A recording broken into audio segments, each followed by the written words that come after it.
Amigos e irmãos da Espírita, muito boa tarde. Boa noite para os outros que já jantaram. Nós temos um prejuízo aqui, né? Só no chimarrão. É uma alegria, é um prazer a gente poder estar aqui. A gente agradece imensamente a casa que nos cede a oportunidade. E lembrando que não é nenhum favor, o privilégio é nosso, porque somos os primeiros a entender esses processos para poder vir aqui conversar. Então, nós que agradecemos essa oportunidade. E buscamos em Deus e Jesus o amparo que nunca nos soltou para o trabalho que nos propomos a noite de hoje. E é claro, buscando atender os anseios daqueles que nos convidaram. Muito obrigado. Eu não sei se vocês já observaram, mas nesse jardim bonito que tem aqui, tem um tótem que remete ao infinito com uma frase: a paz deve aplacar a terra. A paz deve aplacar a terra. Está ali, no jardim de vocês.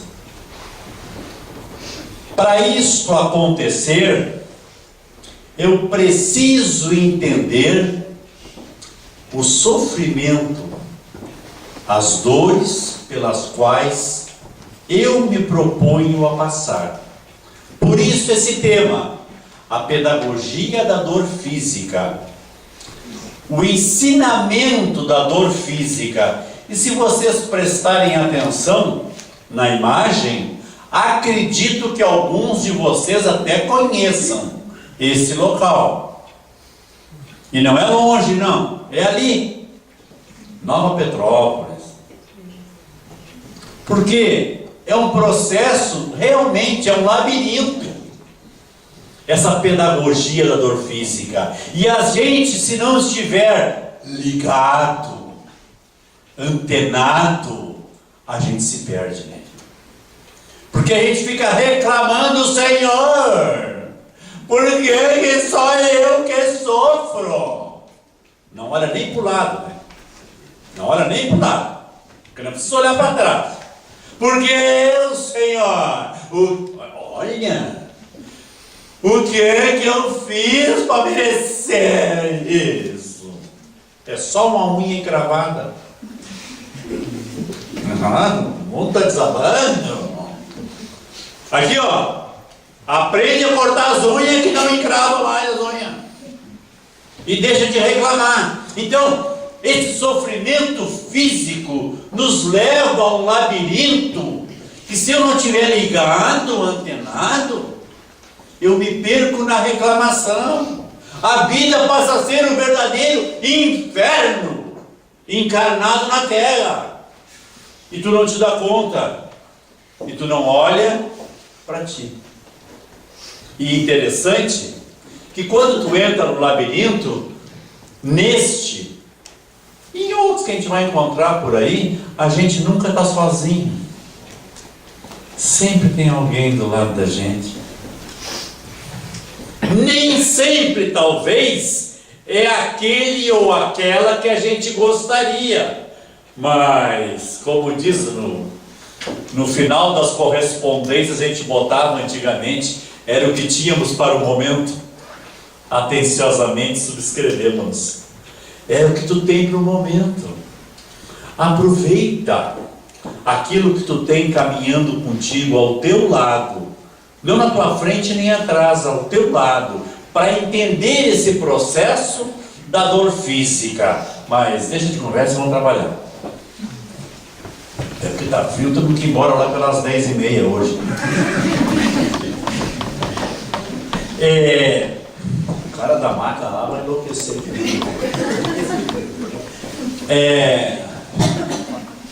O processo educativo do sistema purificador esponja alambique. Vamos falar da marvada, hoje está frio, né? Esponja alambique. pedagogia da dor física. Deus impõe a encarnação com o fim de fazê-los chegar à perfeição. A reencarnação. A encarnação é necessária para a perfeição. Só passando pelo crivo, pelo viés da materialidade é que eu posso chegar à perfeição. Porque é aqui que eu vou ver se eu aprendi as lições que foram ensinadas no plano espiritual. Não existe outra maneira. Porque se Deus é bom, justo, amável e misericordioso, Ele com certeza, se tivesse um outro método, Ele nos daria. Mas não tem. Então, a gente que tem é esse. Então precisamos entender o processo da necessidade de passar pelo corpo físico. E aí, entendendo isso, a coisa fica um pouquinho mais fácil. Para uns é expiação, para outros, missão. Mas, para alcançarem essa perfeição, tem que sofrer todas as vicissitudes da existência corporal. Nisso é que está a expiação. Livro dos Espíritos, 132. Tem que sofrer, tem que sofrer, por isso que sabe, tem que sofrer. Agora, dá uma olhadinha mais em cima, quando ele vai dizer que para uns é expiação, mas para outros é missão. Quando eu compreendo o processo, deixa de ser expiação. E a gente que é metido a ser espírita, acha que missão, missão é Humberto de Campos, é Chico Xavier, a Madre Teresa de Calcutá. Grande! O que é isso? Por acaso, uma grande maioria de nós que estamos aqui, Deus não colocou no nosso caminho, por exemplo, uma pecinha chamada filho? Olha que maravilha! Aquele que não tem filho, ou tem uma mulher, ou tem um marido. Quer missão? Chupa essa manga, amada. Gente, a gente não se dá conta. Ter um filho, atender essas necessidades éticas e morais, fazê-lo aproximar mais de Deus, quer angu de caroço pior do que esse, nos dias que nós estamos vivendo? Porque há uns anos atrás, os nossos pais diziam assim, lá em São Leopoldo, não é o caso aqui. Meu pai disse assim, que barbaridade, a droga está batendo na porta da gente. Meu pai dizia isso, a droga está batendo na porta da gente. Hoje, a droga não está batendo, a droga está derrubando a porta. Esse inferno que está isso aí, tu não tem mais para onde correr. Tu quer missão maior do que manter um filho dignamente num ambiente desse? Deixa eu falar. E por favor, tá? Não tem assim, mas lá no interior não tem porque você não conhece. Eu tive já umas bibocas aí que vocês não fazem ideia. Isso aqui é uma baita de uma cidade, isso aqui, meu Deus, é uma city grande, enorme. Porque tivemos uns becos aí, conversando com o pessoal de escola, tu não acredita que tem a gente no lugar daquele. E a droga está lá instalada. Crianças. Usuário. Ai, que susto! Os espíritos se avançam, gente, nem se dá conta.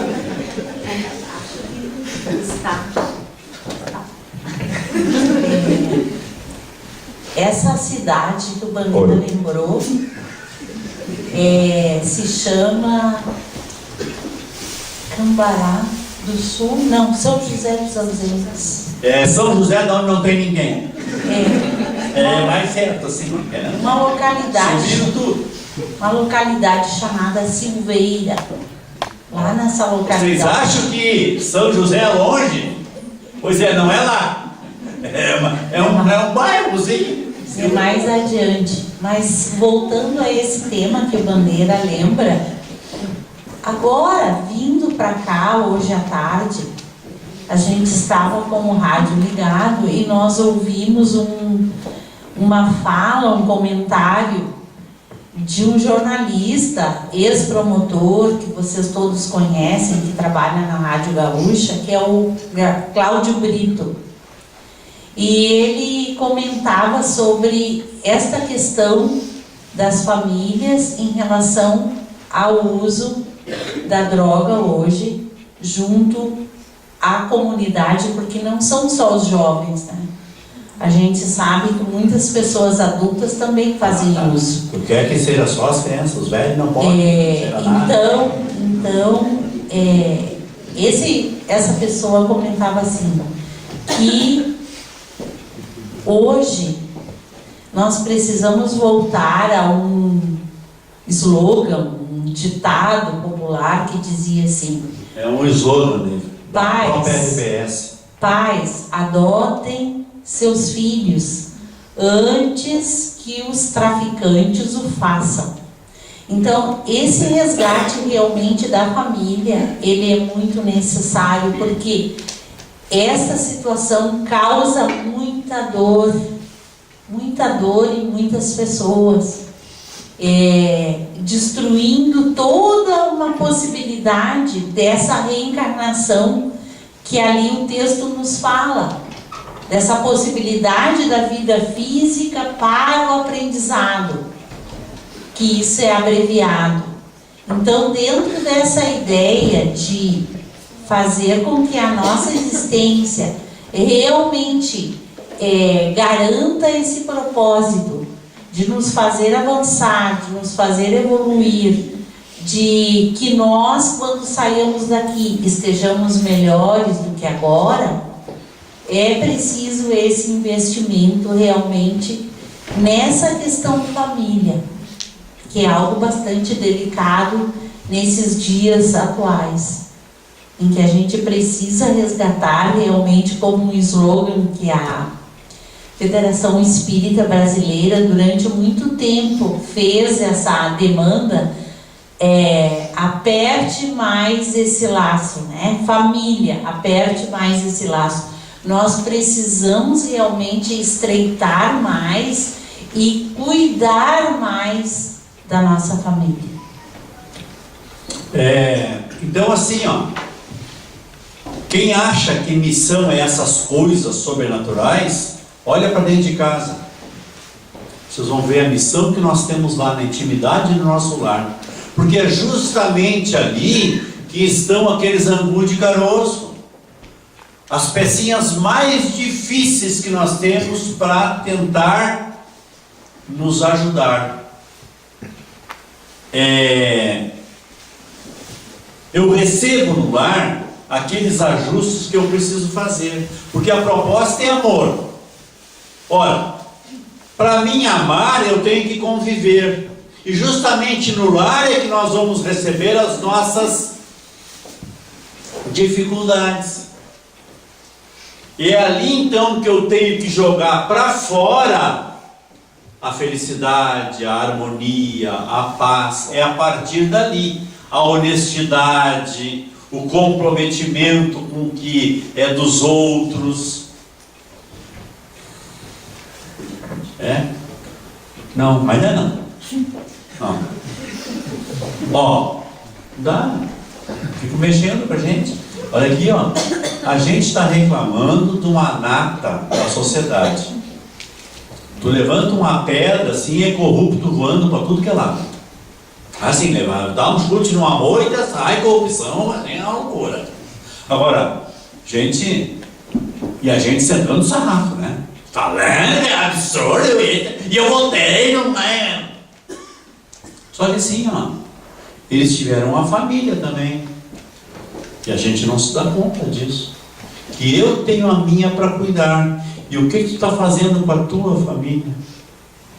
Quando aquele filho chega para a mãe e diz: mãe, a tia fulana está no telefone para falar contigo. Diz que a mãe não está. Ô pai, tem gente no portão, quem é? É o seu fulano. Diz que o pai não está. Olha, guri, se tu passar na terceira série, o pai te dá uma bike nova. Quando ele entrar para a faculdade, tu vai dar uma Ferrari? Como é que é o nome disso? E aí tu está reclamando dos políticos? Hã? Faz o servicinho ali pro pai ali, ó, que daí eu te dou um troquinho. Não faz o que tem que fazer. Que negócio é esse? Não está vivendo nós não estamos vivendo numa comunidade? Nós não precisamos nos entreajudar? Então vai cair a tua mão por botar um prato numa pia? Não, só se der um troco para mim, senão não faz. Mas não pode, né? Tem conselho tutelar. É ruim. O conselho tutelar não deixa nada. Mas olha, não é? A criança às vezes quer ajudar e a gente não permite. Aí quando fica maiorzinho, pai, minha janela eu não posso, não quero, agora tem que ver televisão. Por que não deixou ajudar quando queria? Aproveita a oportunidade. E a gente não se dá conta, depois reclama dos políticos. Vamos embora, tá, vamos. Sim, olha só. Sofrimento físico é um processo divino e natural. Não se engane. É um sistema dinâmico. É um sistema purificador. Esponja, alambique. Bom, olha só. O sofrimento físico é um processo divino e natural. É um sistema dinâmico que pertence ao sistema purificador esponja alambique. Esponja a gente sabe o que é, né? A gente tem para lavar louça lá em casa. A gente aperta, sai toda a aguinha. Bota na água, ela absorve a água. Aperta, solta a água. Sistema esponja. Entendemos? Agora, o sistema alambique. De onde é que tiramos isso? Nós tiramos isso de um dos livros menos lido e muito menos estudado no movimento espírita. É um dos livros, juntos com o Céu e o Inferno, menos lido e muito menos estudado. Ninguém pega isso aqui para estudar. Pois se estudassem, iriam ver isso ali no capítulo 14 da Gênesis. O efeito esponja alambique. E para aqueles que por acaso estejam curiosos, e os mais antigos aí, pessoal aí já sabe o que é alambique, né? Pois é, o que é o alambique? O alambique é um processo para nós produzirmos destilados. E o destilado mais conhecido no nosso Brasil é a marvada da cachaça, a pinga. Pois é, a cachaça. Existem outros, mas o mais conhecido nosso aqui é a cachaça. E como é que funciona o alambique? A gente tem que plantar a cana, viu? Cana de açúcar, colhe a cana, amassa para tirar a garapa. Amassa a cana, tira a garapa. Se deposita a garrafa nos baldes, nas tinas, nos barril, e no tanque, deixa azedar. Quando ela azeda, a gente bota para dentro do alambique. O que é o alambique? Pega a panela de pressão, tira a bolotinha aquela que faz o barulhinho, tá?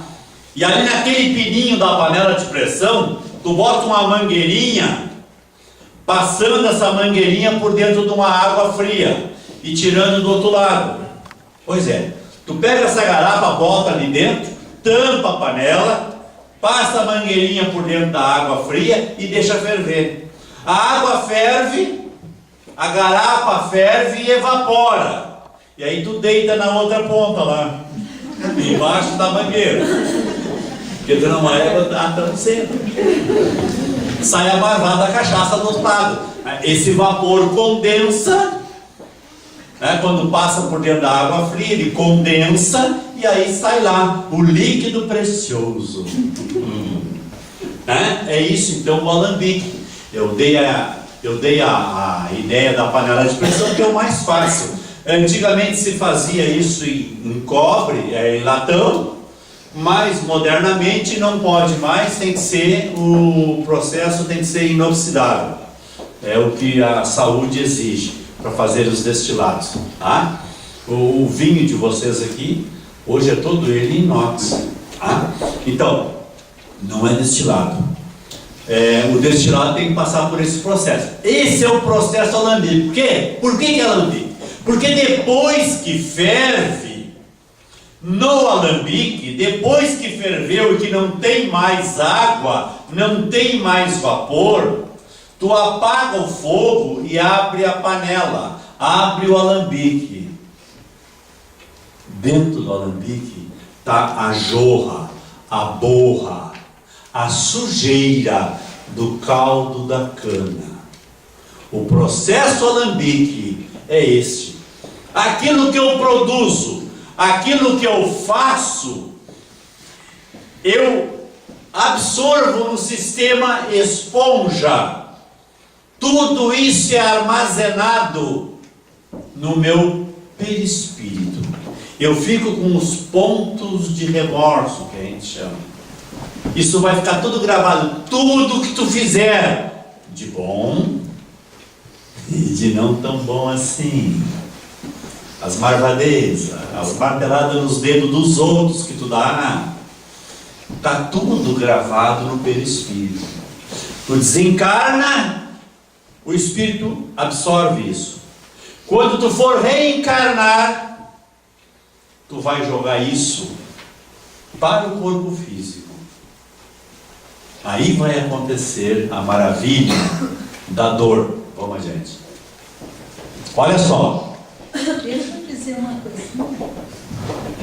Vou reclamar de mim. Dentro dessa ideia, que essa imagem que está na obra Gênese, essa ideia do alambique também com esse estar pouco a pouco, esse elemento, essa necessidade de purificação nossa, ser dentro desse processo como o destilado ali, que vai pouco a pouco condensando e saindo na outra extremidade. Aquilo de forma bem paulatina, né? Não é algo direto, é algo que se dá aos poucos. Então, dentro dessa ideia que está ali, né? Olha só. Quando o ser encarnado tem comportamentos contrários às leis divinas, seu perispírito, por efeito esponja, absorve moléculas fluídicas impuras da atmosfera. Grava isso. Moléculas fluídicas impuras da atmosfera circundante, semelhante a miasmas.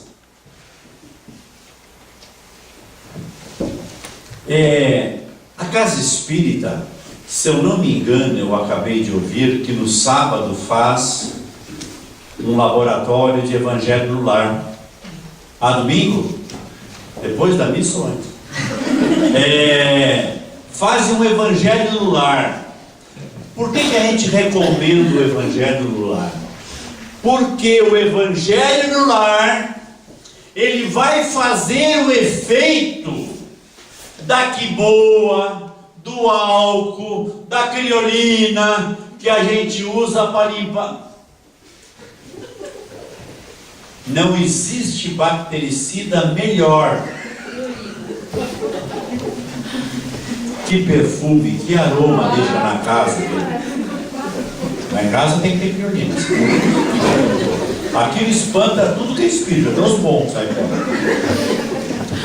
Gente, a gente usa esses produtos de limpeza para tirar a sujeira física.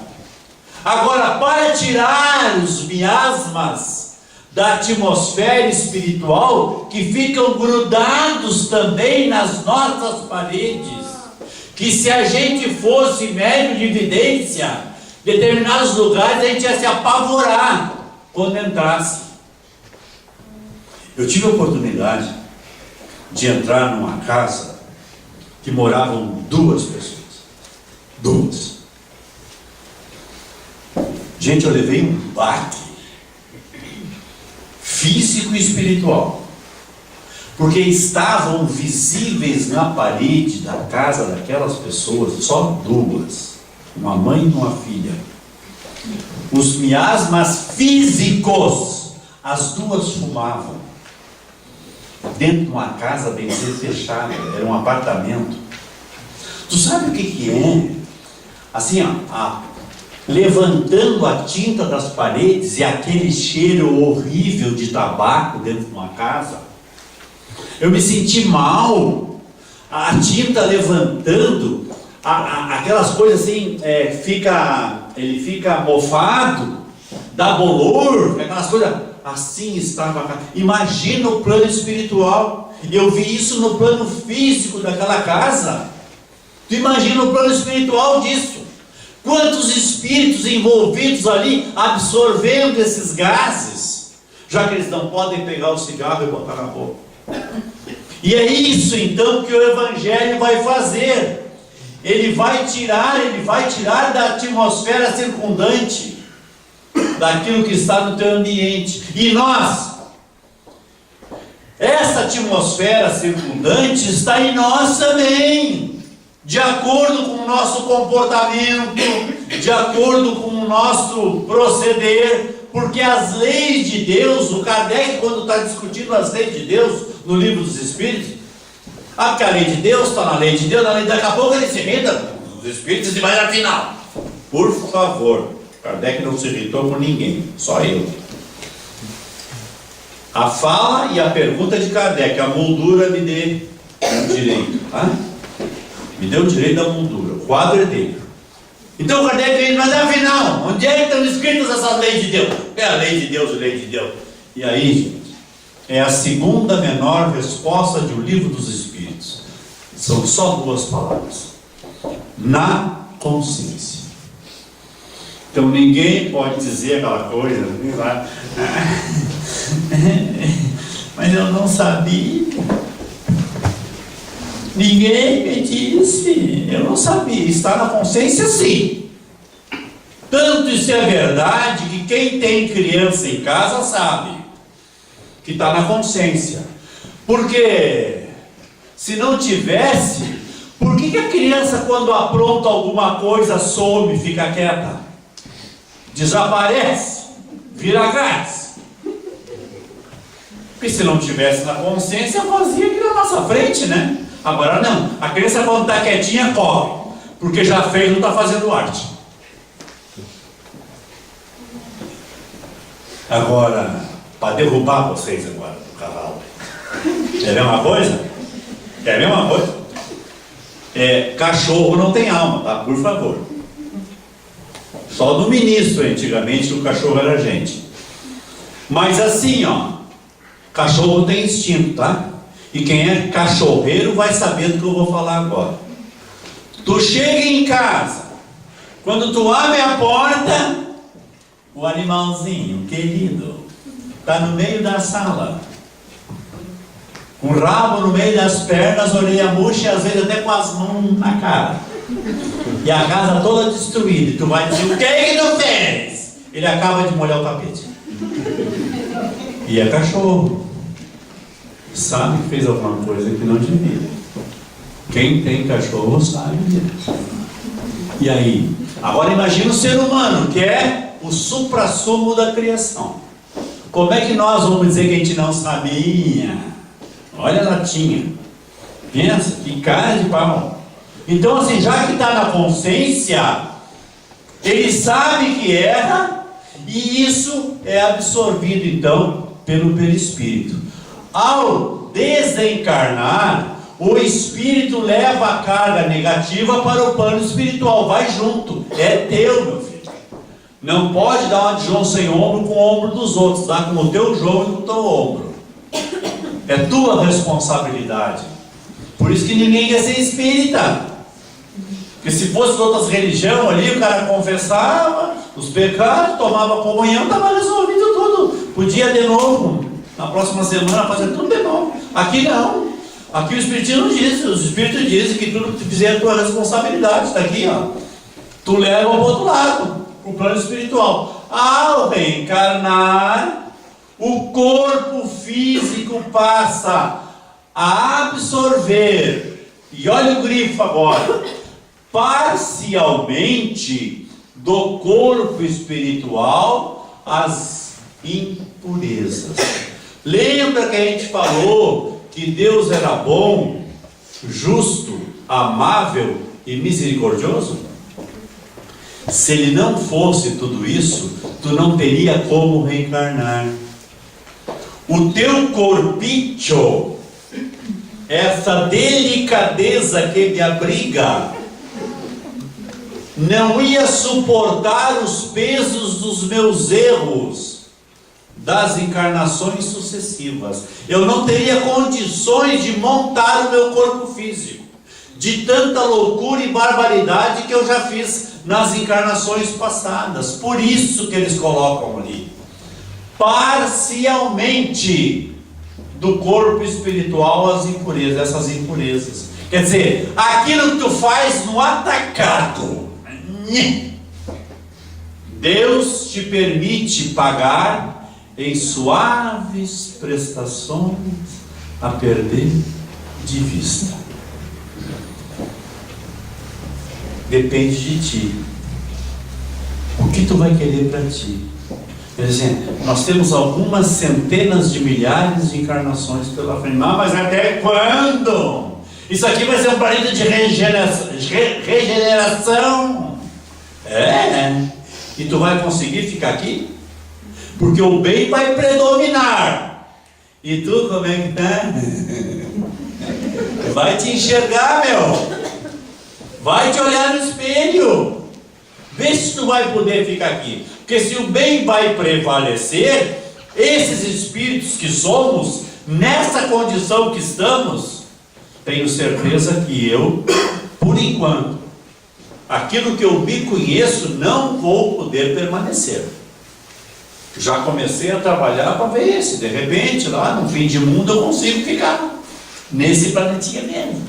Estou tentando, porque realmente não dá. Nós vamos ter que sair daqui, porque se o bem vai prevalecer, nós não vamos poder, porque pelo comportamento que nós temos, por aquilo que nós pensamos, nós estamos tudo comprometido. Mas lembremos, né, que no Evangelho está: conhece-se o verdadeiro espírita pela sua transformação moral, pelos esforços que faz para domar as suas más tendências. Então nós estamos fazendo esse esforço, estamos procurando ser melhores do que temos sido até aqui, lembrando que esta questão do nosso passado, ela é algo que nós não vamos poder ignorar, mas dentro da bondade de Deus, como foi lembrado, a gente vai ter a cruz conforme nós tenhamos condições de carregar, porque se a cruz fosse demasiado pesada, qual seria o objetivo da gente reencarnar aqui para sucumbir? Então, dentro dessa ideia, é preciso que a gente se dê conta se a nossa vida hoje ela está difícil, ela está amarga, ela está realmente uma cruz pesada. tenhamos ânimo, tenhamos esperança, tenhamos alegria e sigamos. Porque se ela está hoje concedida a nós da maneira como está, é porque nós temos sim condições de dar conta. E como está lá no Livro dos Espíritos, quando Kardec vai questionar os amigos espirituais sobre a questão da nossa resistência ao mal, ali diz que nós muito pouco esforço fazemos para domar essas nossas tendências negativas. E daí, numa outra questão, Kardec pergunta: como é que nós podemos nos afastar da influência dos maus espíritos? E os amigos espirituais dizem: se aproximando mais dos bons. Então, dentro dessa ideia, que a gente possa, cada um de nós que se conhece, porque talvez a gente engane as outras pessoas que convivem com a gente, mas a nós próprios nós não enganamos. Nós sabemos quais são as nossas dificuldades. E é justamente esse investimento em mudança dessas dificuldades que nós sabemos que temos, que nós precisamos no caso, esse esforço nosso para conseguir isso. Vocês entenderam agora por que ela casou comigo? Para ficar mais perto dos bancos. Vocês prestaram atenção nas figurinhas que a gente colocou atrás dos escritos? Prestaram atenção? Tem um significado essas figurinhas também, tá? Não conta. Cada reencarnação, então, cada oportunidade que nós estamos tendo aqui, abençoada oportunidade de voltar à vida física, constitui uma oportunidade de resgate, de reparação, no rumo da evolução da perfeição. Que coisa maravilhosa a gente observar. Se nós observarmos a história do nosso planeta Terra aqui, como a gente era mais bruto, mais ignorante do que somos hoje. E essa ideia de progresso, ela está na natureza. Ela é uma lei de Deus, ela é uma lei moral. Então, com certeza, de uma forma ou de outra, como a gente brinca às vezes lá na sociedade espírita, né? A gente diz que o agulhão vai nos levar, nos impulsionar a esse progresso, a essa evolução. Quer a gente queira, quer não.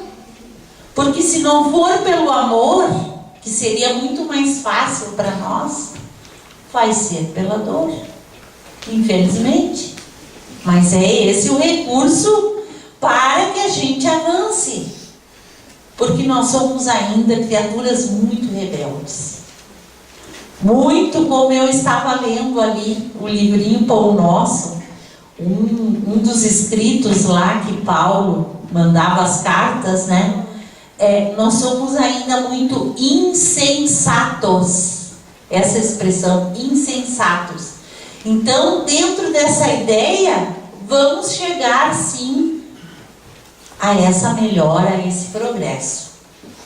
Então, esse efeito alambique, que é esse destilamento, esta oportunidade de pouco a pouco, através das várias possibilidades que nós estamos tendo aqui, e lembremos, né, que hoje as famílias quase não querem mais ter filhos. Talvez a gente tenha que reencarnar numa situação muito difícil. Talvez num lugar que a gente a princípio não quereria ir. Mas por oportunidade, para que a gente possa se recuperar, a gente vai aceitar. Porque quando a gente está lá na espiritualidade, a gente promete tudo, né? quando chega aqui, a gente tem o véu do esquecimento e a gente não lembra dos compromissos que nós assumimos com a espiritualidade. Para voltar, a gente prometeu, mas aqui a gente esquece e deserta muitas vezes, né? Então, através do nosso corpo físico, que é esse mata-borrão que a gente tem, para que nós possamos evoluir, porque as provas são aqui. O nosso campo de prova é a Terra. Aqui que a gente vai testar se realmente aprendemos as lições. Não há outro jeito. Está cheio de gente nova aqui, que não sabe nem o que é mata-borrão.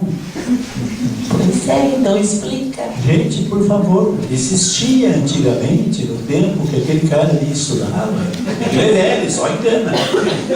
A gente tinha que escrever com caneta de tinta. Então, tinha uma peninha na ponta da caneta, a gente molhava na tinta a caneta, a gente vê no filme antigo, né? Molha na ponta, assim, a caneta na ponta, a ponta da pena, chamava, inclusive, se usava pena, inclusive, antigamente, e aí molhava na tinta e escrevia. Para não borrar, se tu botasse outro papel, existia o mata-borrão. Era um papel mais grosso e poroso, que tu botava em cima e ele absorvia o excesso da tinta. É por isso que ela usou o mata-borrão naquilo que ele vai chamar de alambique. Tá? Então, o pessoal mais novo que não conhecia a caneta de tinta, tinha que ter um mata-borrão. Inclusive, em Porto Alegre tinha um prédio chamado mata-borrão, porque ele tinha o formato do aparelho que segurava esse papel. Ele era em forma assim, curvo, para tu fazer assim. Tinha um cabo e tu fazia assim com aquilo para pegar toda a palavra, toda a escrita que tu fazia. O mata-borrão, que eu aprendi isso nos livros, viu? Eu não conhecia isso. Então, voltando ali, né?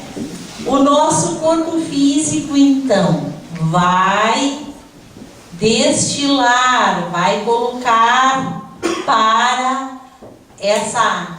vai ter aqui na nossa estrutura física essa busca daquelas dificuldades nossas que estão lá no nosso perispírito, que vão passar através do nosso perispírito para o nosso corpo, através de enfermidades, malformações, disfunções fisiológicas, deficiências orgânicas, mentais, cerebrais, neurológicas, enfim. Tudo aquilo que nós transgredimos a lei divina, de alguma forma, danifica a nossa estrutura perispiritual. Então, digamos que eu, numa determinada reencarnação, eu tenha cometido um suicídio, tenha pulado de um penhasco, esfacelado a minha cabeça, o meu corpo. Através desses planejamentos reencarnatórios, de alguma forma, eu vou ter que me reajustar com a lei. E talvez eu venha, por exemplo, com uma dificuldade neurológica, digamos, com o cérebro que não consegue dar conta daquilo que eu precisaria para me manifestar aqui no plano físico.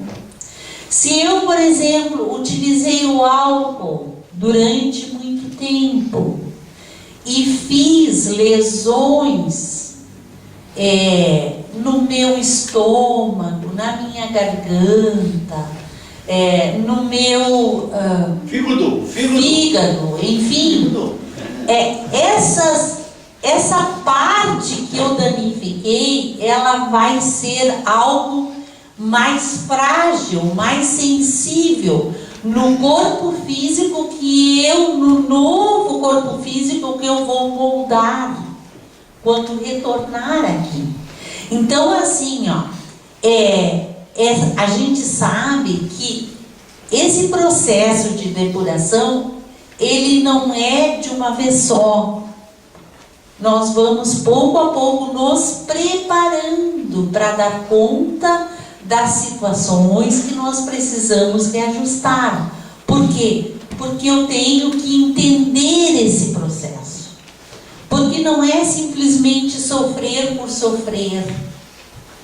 No Evangelho nós temos uma lição, né, que diz assim: bem e mal sofrer. Porque a ideia não é simplesmente passar pelo sofrimento como uma punição. É a ideia da gente entender o porquê daquela situação. Para que eu estou passando por essa circunstância de dor na minha vida? Que alguma coisa há para que eu aprenda com isso.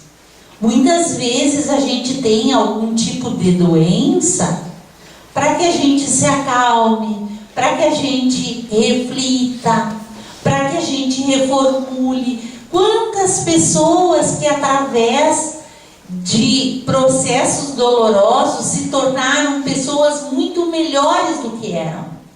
Por quê? Porque esse processo fez essa renovação que a parte orgânica sofreu, mas o espírito aprendeu com aquela dor. Foi um processo educativo. Por isso que foi dito ali antes, né, que é um processo dinâmico. Não é um sofrer punição divina. Não fui eu que arquitetei tudo isso. Pelas escolhas mal feitas que eu fiz. Porque existe uma prerrogativa que é o livre-arbítrio. Todos nós podemos qualquer coisa, desde as mais absurdas e insensatas, como dizia lá no Pão Nosso. Nós podemos escolher isso, se a gente quiser.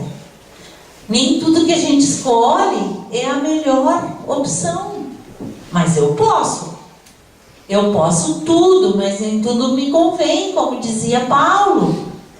Então, que escolhas nós estamos fazendo hoje na nossa existência? Nós estamos nos dando conta desse patrimônio tão abençoado que é o nosso corpo físico? Estamos dando conta de pensar, de organizar o nosso pensamento no sentido do bem, do amor, da paz, da honestidade, enfim, buscar trabalhar em nós as virtudes de forma mais plena possível. Então, o espírito só se depura com o tempo. É algo paulatino, não é de uma vez só, como a natureza. A natureza não dá saltos. As coisas não acontecem assim, de forma brusca. Existe um processo. Sendo as diversas encarnações o alambique em cujo fundo deixa de cada vez algumas impurezas. Então, pouco a pouco, cada um de nós vai se tornando um ser humano melhor. E nós vamos viver aqui na Terra, vamos construir essa nossa condição orgânica com base nessa nossa história, nessa nossa bagagem espiritual. Cada um de nós, quando retorna à realidade espiritual, vai levar a sua história. E nós temos muitas coisas guardadas no nosso porão. Por quê? Porque muitas nós ainda não temos condições de lidar. Muita coisa está lá guardadinha. Porque todo esse processo é arquitetado, organizado pelos benfeitores espirituais, pela bondade divina, que não dá a cruz, como nós dissemos, maior do que nós possamos carregar. Então, a bondade de Deus se manifesta sempre. Então, esse sistema esponja-alambique é um processo da pedagogia das leis naturais de Deus.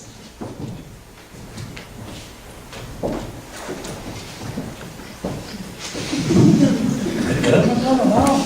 Eu disse que era apenas 10.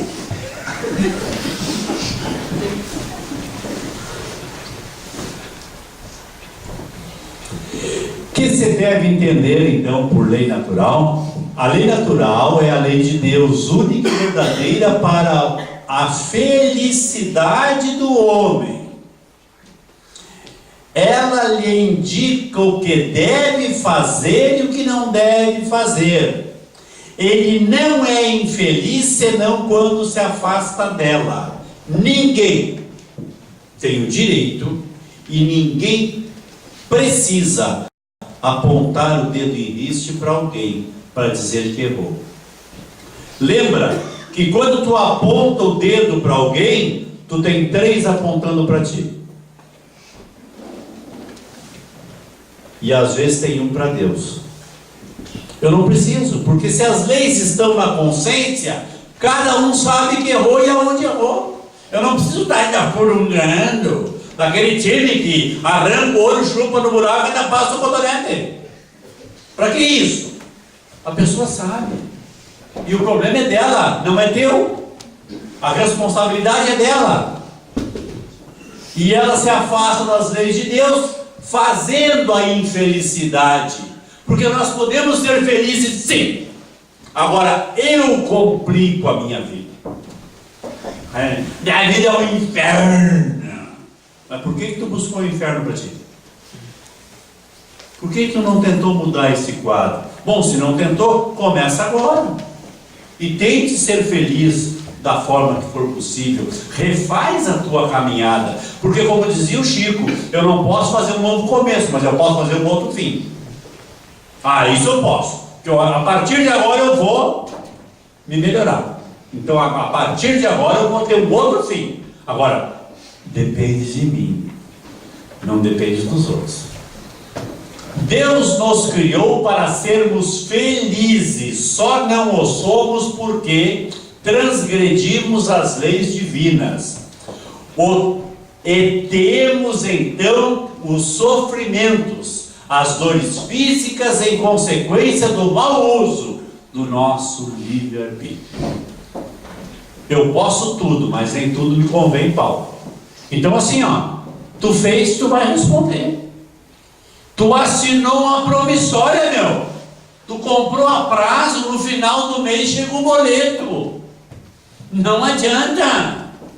A dívida é tua. Tu para ir para uma cidade aí faz uma malinha. A mala é tua. Tu chega no aeroporto ou na rodoviária, quer dar uma volta na cidade, enquanto o outro ônibus ou outro avião não vem, tu bota lá no guarda-volume, tu recebe um ticket. A mala é tua, ninguém vai pegar a mala. O ticket está na tua mão. Só tu que pode pegar a mala. Então a responsabilidade é tu. O homem é, na maioria das vezes, o artífice da sua própria infelicidade. Praticando a lei de Deus, ele pode poupar-se a muitos males e gozar de uma felicidade tão grande, quanto o comporte a sua existência num plano ainda grosseiro. Quer dizer, eu até posso ser feliz, mesmo estando num planeta de expiação e provas. Lembra que lá em Obras Póstumas, meu Deus, em Obras Póstumas, a pergunta para o Kardec: tu passou necessidade? Ele foi e disse: não, nunca me faltou o necessário. É claro, se quiser comer camarão e caviar todo dia, não vai dar, né? Agora, feijão e arroz não faltava e nem pão com banho. Aqui é massa ou polenta? Massa ou polenta? Então tá. Franguinho. Entendeu? E esse nosso trabalho, ele acontece a partir do Livro dos Espíritos, da Gênese, e o professor Ney Lobo, um grande amigo nosso ali de Curitiba, desencarnado já, quando ele traz essa ideia da educação, da pedagogia na visão espírita. Tá? Professor Ney Lobo. E assim, entendam que eu posso ser feliz, eu não estou aqui para a infelicidade. Agora, Vocês viram a palavra ali, o artífice da minha infelicidade? Eu fico pensando, a gente fala muito da obra de Deus, né? Porque a obra de Deus, eu fico imaginando um quadro lindo, essa beleza do final de tarde, no começo de manhã, como uma pintura, como a obra de Deus, que só a retina que pode fotografar isso. Eu fico imaginando uma obra assim, e aí Deus te entrega o pincel, já com a tinta no pincel, diz assim: meu filho, toma aqui, e ali ó, termina para mim. Dá o teu toque. Dá o teu toque. E te entrega o pincel com a tinta. Para tu, sabe ali, ó, ali no cantinho ali, tu pode fazer um borrão, pode terminar, ó. Está nas tuas mãos esse processo. Pensa nisso. O quê? Calma. Ah, tá, volta. Bom, você terminou então. O patrão ali está nervoso. Vocês viram as imagens que estavam no fundo. Era impossível não ver. Vocês viram a beleza daquela flor. Agora, tenta pegar a flor para ver como é que fica as tuas mãos. É essa a ideia. Nessa rudeza da planta, nós vamos encontrar a beleza da flor. Eu tenho Deus dentro de mim. Vós sois deuses, nos asseverou Jesus. Podereis fazer tudo o que eu faço e muito mais, porque sois a luz do mundo. Somos a luz. Pois então, que brilhe a luz no nosso coração, no nosso espírito. Muita paz e muito obrigado.